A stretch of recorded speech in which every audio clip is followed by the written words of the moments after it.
Hello दोस्तों, welcome my YouTube channel. Air condition का काम सीखने के लिए ये चैनल बहुत ही मुफीद और फायदेमंद है, स्पेशली नए एसी टेक्नीशियन के लिए। ये चैनल एसी के काम को बहुत ही सरल और बहुत ही आसान ट्रिक एंड टिप्स के साथ प्रैक्टिकली एक्सप्लेन करता है। तो दोस्तों से रिक्वेस्ट है तो मेरे चैनल से जुड़े, मेरे चैनल को सब्सक्राइब करें ताकि हमें और बेहतर वीडियो बनाने का हौसला हिम्मत मिलता है। सवाल पूछा था, उसने ये कहा था कि एक पैकेज ऐसी है और वो बहुत महीनों से बंद है, लगभग 7-8 महीने से बंद है, पुराना एसी है। अब हमें स्टार्ट करना है, नया बंदा है तो अब हमें स्टार्ट करना है तो हमें क्या क्या चेक करना है कि एसी सब सही है कि नहीं। तो उसी से रिलेटेड ये वीडियो है। सबसे पहले जब इस तरह का कोई एसी बहुत दिन पड़ा रहता है, बंद रहता है, रखा रहता है, तो सबसे पहले जो सामान है वो सब चेक कर लेना चाहिए। कि होता क्या है कि जो बंद पड़ा हुआ है तो कुछ सामान की ज़रूरत होती है दूसरा यूनिट में, तो सेम साइट का कुछ टेक्नीशियन वो सामान निकाल के दूसरा यूनिट में इस्तेमाल कर लेता है अगर स्टॉक नहीं रहा है उसके पास। तो सबसे पहले चेक कर लेना चाहिए सब सामान सही है कि नहीं, लगा हुआ है कि नहीं, ये पहला चीज़ है। जैसे ब्लोअर है तो ये ब्लोअर कॉन्टेक्टर है, ओवरलोड लगा है कि नहीं है, कोई वायर ओके, ये हीटर कॉन्टेक्टर है, ये फ़ैन कॉन्टेक्टर है, ये कंप्रेसर है 1, ये कंप्रेसर 2 का। तो जितनी सब चीज़ें हैं फिर एक बार उसको रीचेक कर लेना चाहिए कि कोई मिस तो नहीं है, पूरा प्रॉपर वायर लगा है कि नहीं, 1 बाय 1 करके चेक करना बहुत ज़रूरी है। क्योंकि बिल्कुल ऐसा होता है कभी कभी सामान स्टॉक नहीं है तो टेक्नीशियन क्या करता है कि दूसरे यूनिट से जो भी यूनिट बंद पड़ा हुआ है वहाँ से वो सामान को निकाल के और उसको फिर इस्तेमाल में ले आता है। ऐसा होता है बहुत बार। तो इसीलिए अगर आपका एसी बहुत दिन से पड़ा हुआ है और आप चालू करना चाह रहे हैं तो इसको एक बार सब सामान चेक कर लीजिए कि कंप्रेसर, मोटर, कहीं पर कोई सामान मिस तो नहीं है।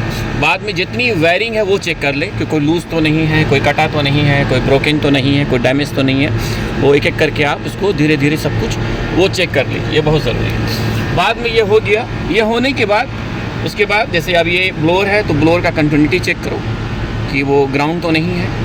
ओके, तो मालूम है कैसे, वही है कि इसको और बॉडी को लेके आपको चेक करना है ना। एक एक को पहले आपस में तीनों में चेक करो, तीनों में कंटिन्यूटी बताना चाहिए। तीनों में कंटिन्यूटी बता रहा, बाद में एक एक वायर में करके बॉडी में चेक करना चाहिए। एक एक वायर और बॉडी में कंटिन्यूटी नहीं बताना चाहिए, अगर बता रहा है तो प्रॉब्लम है। तीनों में कंटिन्यूटी चेक करना, तीनों में कंटिन्यूटी बता रहा है तो ठीक है, नहीं बता रहा है तो प्रॉब्लम है।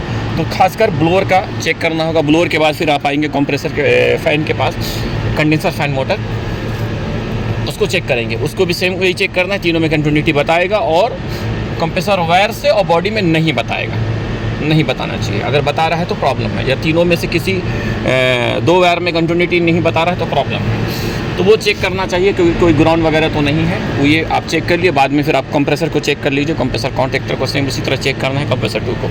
ये सब कुछ चेक कर लिए। बाद में सब कुछ चेक करने के बाद पूरा चेक कर लिए ताकि कोई ग्राउंड वगैरह नहीं रहे। ओके, सब होने के बाद में आपको फिर पावर ऑन करना है। पावर आप ऑन करेंगे, आप पावर ऑन करने के बाद फिर बाद में पावर को चेक करना है। जब आप चालू कर ले, सब कुछ चेक कर लिए, सब कुछ ओके है। प्रेशर चेक करना है, स्टैंडिंग प्रेशर है कि नहीं है। सिस्टम में स्टैंडिंग प्रेशर वो भी चेक कर लेना है कि उसका जो पिन को प्रेस करके गेज लगा के, मैनिफोल्ड गेज लगा के सब चेक करना है। सब चेक करने के बाद अब हम लोग आएंगे कहाँ पर आएंगे, वोल्टेज चेक।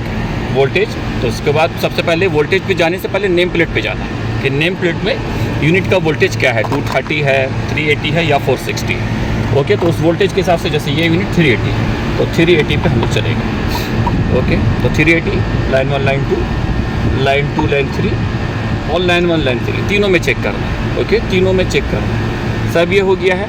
बाद में ये होने के बाद अभी बाद में फिर चेक करना है लाइन 1 और न्यूट्रल। ओके, ये भी ठीक है आपका।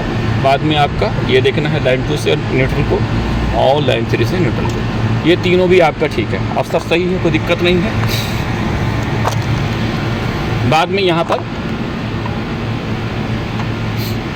न्यूट्रल और अर्थिंग को भी चेक करना चाहिए। ओके, सब देख लिए, आपको दिक्कत नहीं है। हाँ, अब हम लोग क्या होगा, इसको फिर न्यूट्रल लगाया जाएगा। अब न्यूट्रल वायर निकला हुआ था कि कंट्रोल पे एक बात याद रखो, न्यूट्रल निकाला गया है क्योंकि जैसे न्यूट्रल लगेगा, ब्रेकर ऑन करेंगे सडनली वो पावर आगे चला जाएगा। तो पहले प्रॉपर चेक कर लेना चाहिए कि सब कुछ ओके है कि नहीं, वोल्टेज ओके है कि नहीं, है ना। तो इसको हम लोग निकाल कर रखें। तो कभी भी अगर जो कंट्रोल कितने का है, 220 का है तो उसका न्यूट्रल को निकाल दो, 24 का है तो 24 का कंट्रोल को निकाल दो। कंट्रोल में पावर नहीं जाएगा तो वो एनर्जाइज नहीं होगा, और एनर्जाइज नहीं होना चाहिए जब तक प्रॉपर चेक नहीं कर ले। ओके, तो अभी हम लोग इसको न्यूट्रल डालेंगे, तो जैसे न्यूट्रल डालेंगे आगे बढ़ेगा वो।